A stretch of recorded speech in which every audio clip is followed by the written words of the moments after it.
lastly, for our news this week, sticking in the horror world, there was a surprise horror movie in recent memory of Smile.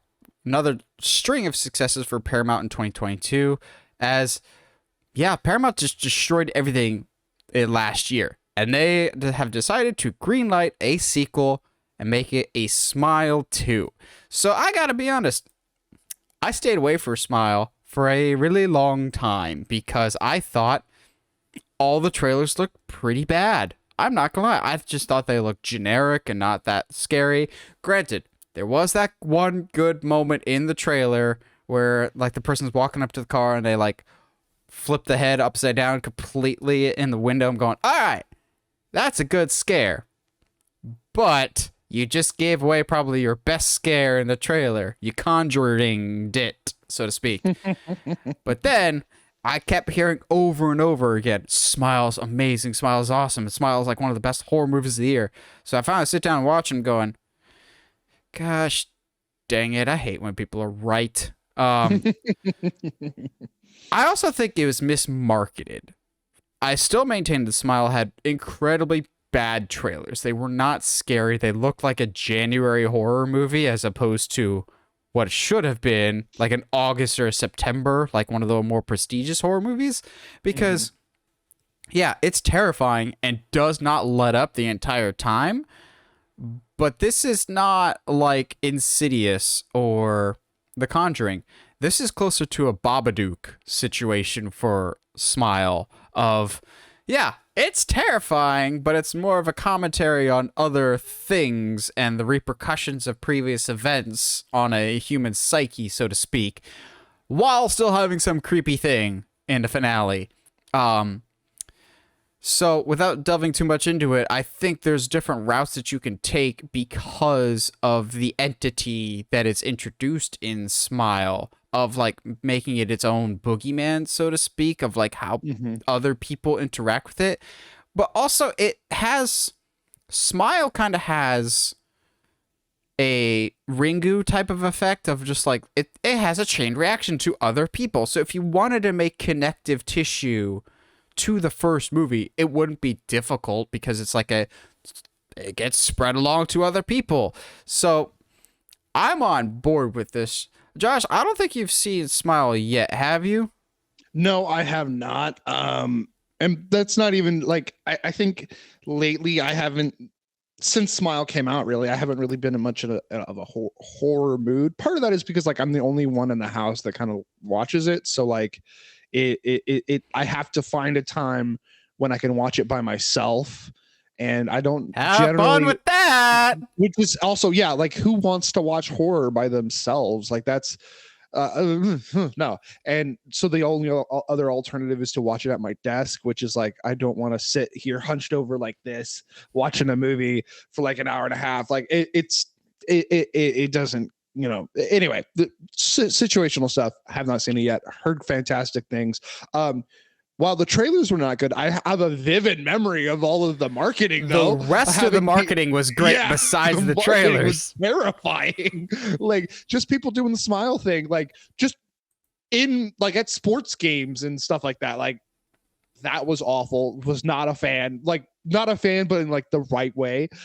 So, yeah, dude, like, if they keep that energy and it's as good as you say it is, because I generally do trust your opinion about especially when it comes to horror.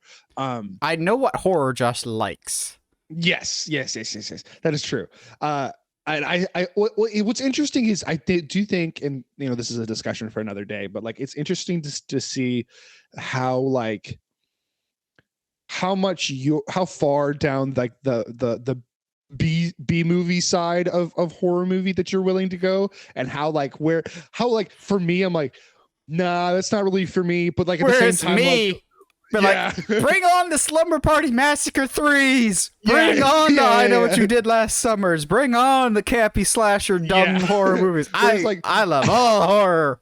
It's so stupid. funny though, because like I'm definitely not that kind of guy, but like I love Babadook that was like made for like $12. So it's like I don't understand. It's so weird. I think, but like, yeah, I'm excited. I need to find, because it's on Paramount, isn't it? Yes, it is.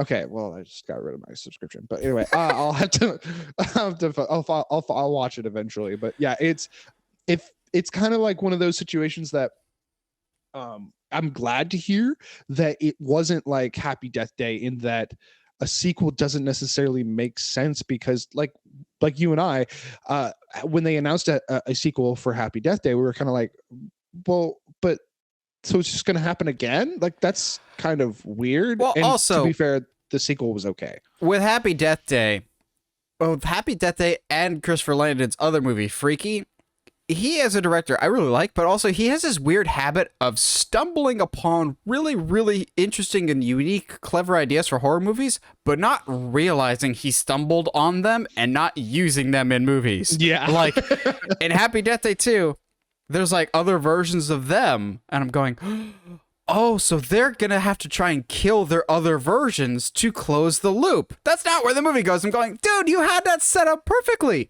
Or in the movie Freaky, the killer accidentally swaps bodies with Catherine Newton's character. Interesting enough, Freaky Friday the 13th type.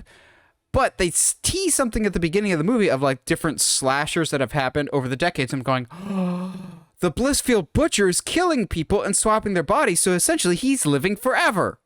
But no, they never touched on that. I'm going, it's right there in front of you. You set that up by accident and you didn't pull it off. Like, what the heck? But getting back to Smile 2, closing it out here. Again, it's like a Babadook type of, it's more than just a spoopy movie. It's got a lot of thematic elements to it. And I just hope that those carry on, or maybe we even bring in some other thematic elements for a sequel, or different aspects or different traumas that we can talk about, as opposed to, well, this movie's spoopy, let's make more spoopy movies, and not really realize what made the first one special, so to speak. Because how often have we seen with horror of clever first one that has a bit more under the surface than we want to give it credit for, and the sequels just go slash slash, you're all dead, and they don't bring that level of depth and complexity to the sequel that the original had. So I just hope they take the right lessons for Smile 2. I believe they still have a good chunk of the people involved with the first one working behind the scenes on the second one, as far as I know. So we'll see. I hope it doesn't become a horror sequel that we forget about, as is the case for quite a bit of horror.